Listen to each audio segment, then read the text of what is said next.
So even though Barbie has always focused on girls and women and appealing to them, in this film, we finally get to see a little into the world of men and their feelings. And we start to realize, oh, they're actually valid too. You know what I mean?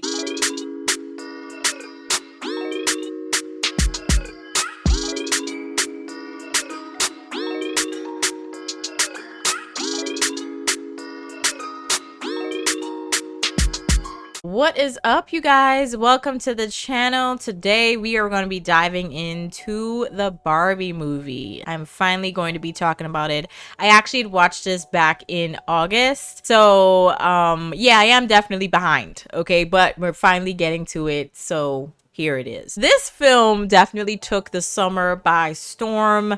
I talked about it a little bit over on my main channel, but the summer definitely belonged to Barbie, okay? It was a Barbie summer, and this got released on July 21st of this year. It was directed by Greta Gerwig, and it ended up making about 1.4 billion at the box office. So people were definitely excited to see it. There was a hell of a lot of marketing, okay? Their marketing team went nuts. But obviously, because it's Barbie and it has something to do with Mattel, Mattel got money. Yes, there is a lot of money involved, okay, because they know they're going to make a hell of a lot of money from these Barbie dolls that's going to be sold after this movie comes out. Now, this was starring Margot Robbie and Ryan Gosling as Barbie and Ken, or at least the main Barbie and Ken. I'll get into that explanation later. And then also Will Ferrell, Kate McKinnon, America Ferrera, Issa Rae, and also Rhea Perlman from Matilda. If you guys remember that film Matilda back in the day, if you grew up more than likely in the 90s, I'm pretty sure you watched that film, but it was the first one. But if you grew up in the 90s, I'm pretty sure you watched that Matilda, and she was playing the mom. I remember her distinctly in that role. In terms of the storyline that I saw over on Wikipedia, I just kind of wanted to read what they had put. So it says, Barbie and Ken are having the time of their lives in the colorful and seemingly perfect world of Barbie Land. However, when they get a chance to go to the real world, they soon discover the joys and perils of living amongst humans. So we start off in Barbie Land, like they mentioned, where everything is perfect and plastic, literally, and everyone is just a different version of Ken and Barbie. So everyone is called Barbie and Ken. So that's kind of why I said that Margot and Ryan were the main Barbie and Kens. So Ryan Gosling's version of Ken, the main Ken in the story, keeps trying to get with Margot Robbie's Barbie, who she plays stereotypical Barbie in this case. That's literally what they call her character. But she keeps shooting him down. And Ken, for some reason, seems to not have much of a purpose because of this, which is a little strange because the narrative is usually the other way around when it comes to relationships, where women would be the ones that don't really have much of a purpose because they're actively trying to pursue a man. So it's very interesting in that aspect. Now, all the Barbies were in charge and the men were pretty much just their servants, if you think about it, which was very strange. But the Barbies controlled the government and ran Barbie Land. So Barbie, or stereotypical Barbie, starts feeling out of sorts and no longer her usual perfect self. So she visits Weird Barbie, played by Kate McKinnon, and she breaks the news to stereotypical Barbie that the girl who's playing with her in the real world is projecting her sad real life thoughts onto her, so she's now beginning to feel those effects. So she follows Weird Barbie's instructions to get to the real world, and unknowingly along with Ken, who becomes her travel buddy. So both Barbie and Ken get to the real world and already encounter problems like getting arrested, but after some searching, Barbie finds Gloria, who is played by America Ferrera, and her daughter Sasha, who we find out was the actual owner of her doll, but Gloria, her mom, had been playing with her. And it was Gloria's somewhat depressing thoughts that were being transferred to stereotypical Barbie. So she decides to take Gloria and Sasha back to Barbie Land to find that Ken had changed literally everything and made everything manly, so to speak. Or in other words, he brought the toxic masculinity to Barbie Land, which is how some people would put it. Now, I personally think it was just a matter of the Kens trying to find themselves, considering they're just surrounded by women and have no control of anything, and there was just an obvious imbalance. So I'm sure that people, or more specifically feminists, would probably come out in the comments and be like, well, that's kind of how us women would feel. And it's just kind of like, is that really how we feel right now though?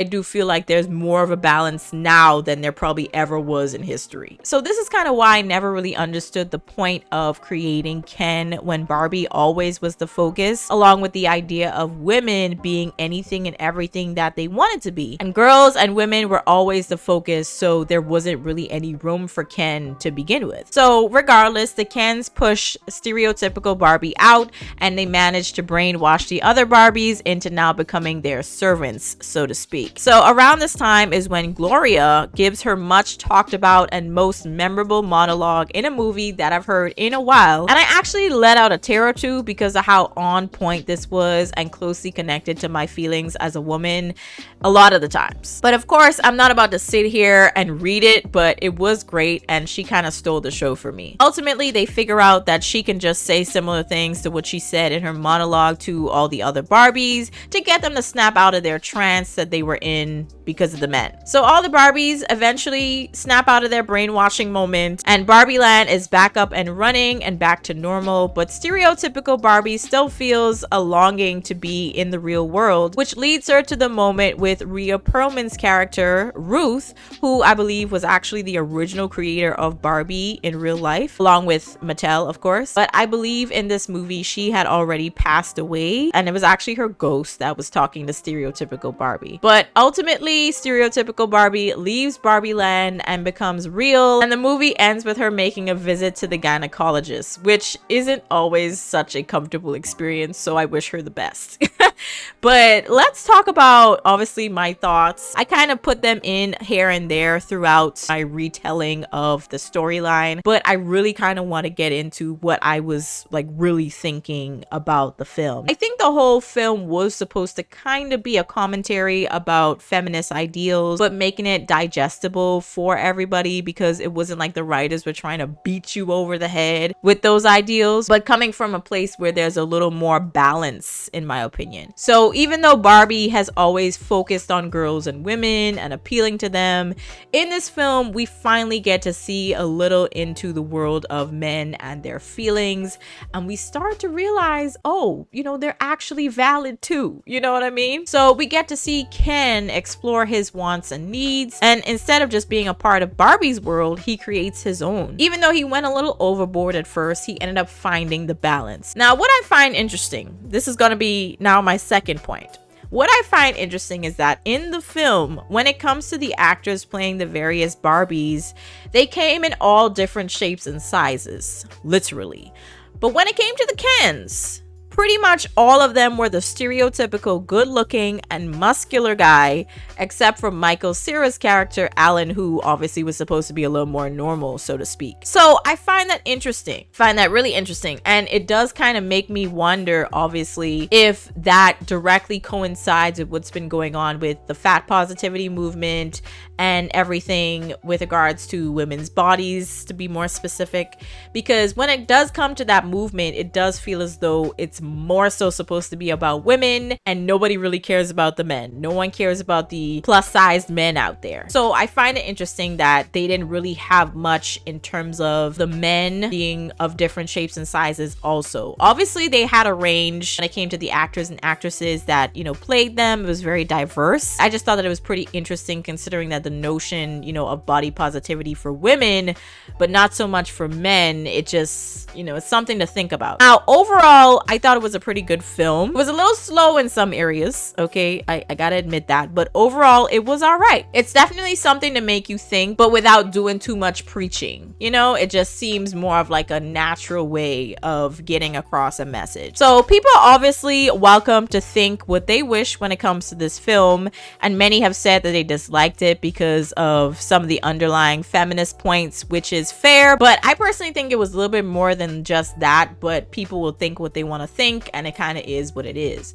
But those were my thoughts and what I got from the film. But ultimately, I thought it was a pretty good watch. I ended up actually watching it with my sister and brother, so everybody enjoyed it. Even though, like I said, it had these underlying points and underlying themes, there was still a lot for everybody to enjoy of different ages. So I thought it was a good movie, quite sturdy in my opinion, but I'm sure other people probably pick this movie apart and come after me for my opinions, but it is ultimately what it is, like I said. But you guys, if you have watched the Barbie movie, let me know what you thought about it. But those are just some of the things that I thought were kind of interesting about it, and you know, yada yada, right? But you guys let me know what your thoughts about the movie were. Also, you know, the casting, the storyline, everything. Let me know what your thoughts were about it down in the comments. I'll catch you guys in the next one. Peace.